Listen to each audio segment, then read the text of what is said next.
City Power says its customers will not be affected by load shedding in the coming days, as it believes that a new power provision deal should be able to cushion them. In fact, the utility believes that a new deal with a private power station should supply enough additional electricity to avert load shedding. The City of Johannesburg recently struck a deal with an additional 220 megawatts from the privately owned Kelvin power station. For more on this, let's bring in City Power's acting CEO, Maluleke, who joins us now via our video link. Nancy, it's great to speak to you. Thanks very much indeed for making time for us here on the AM Report. In your statement released about 2 days ago, you say that, or at least City Power says that they reject Eskom's load shedding. What are the implications for your customers in real terms, for lack of a better term? Good morning, and good morning to your viewers. The letter that was sent out by the City of Johannesburg regarding the rejection of the latest scheduled load shedding was with regards to the additional baseload capacity that the Kelvin power station is providing to the grid.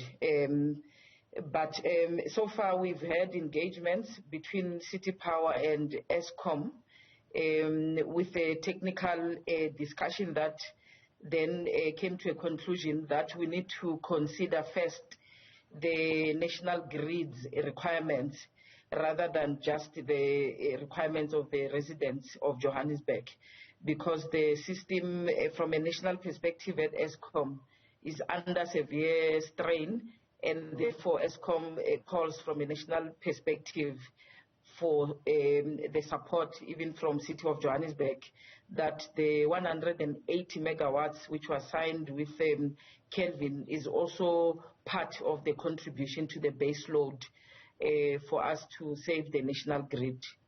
So again, I ask, the implication for people living in Johannesburg from what you're saying is that we're probably going to have to also deal with load shedding.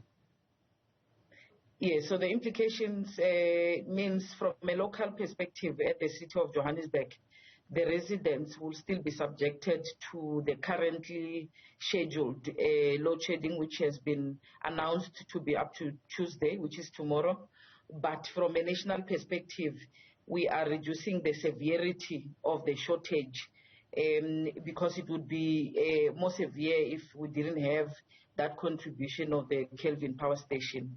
So the idea now is for both Eskom and City Power or City of Johannesburg to think from a national contribution perspective until we can add additional megawatts to the grid that would then avert further load shedding negative impact. Sure.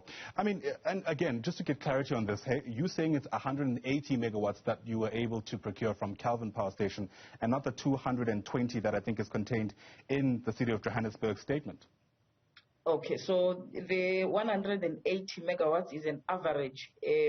So on the contract itself, we agreed 180 megawatts is maximum for summer, because in summer we have a lower demand from our customers, and 220 is the maximum and has been scheduled for winter. But when need arises, we can call the power station to produce at its maximum capacity.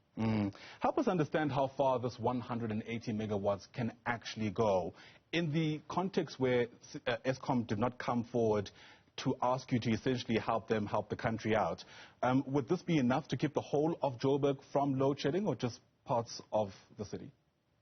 So the capacity from Kelvin is only part of some residents in Johannesburg. But from a City Power perspective or COJ perspective, we are additionally going out for alternative energy requirements or additional capacity.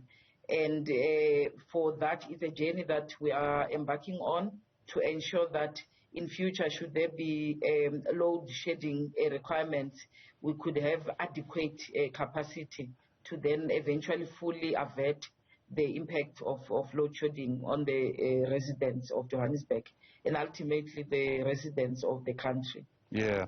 I mean, Nancy, I think you'll appreciate the fact that this statement, the back and forth, the charged exchange between even the mayor of the city of Johannesburg has all had people wondering whether this was all just electioneering, especially in a context where now awkwardly City Power has to kind of backpedal and say, oops, what we kind of promised we can't deliver because we just spoke to Eskom, and I guess you're buying into the appeal that they're making.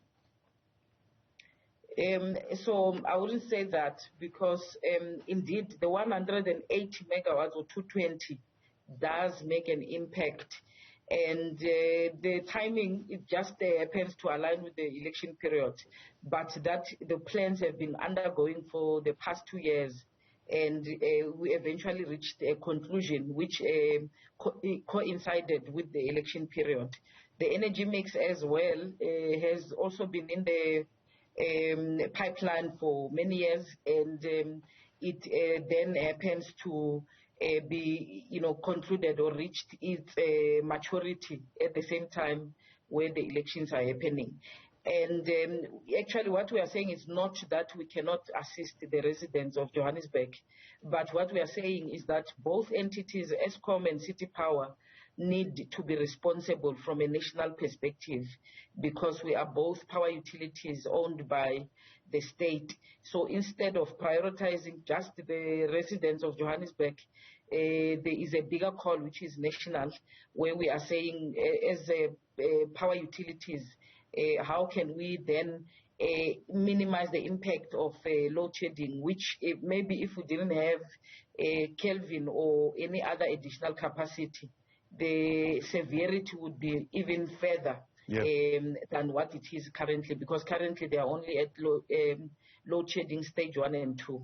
But Nancy, if it's not electioneering, why release a statement and make comments before speaking to Eskom? I think there are two aspects to the engagements. We've got the technical engagements, which happen between City Power, which is a subsidiary or a wholly owned company by COJ. These engagements happen on a monthly basis.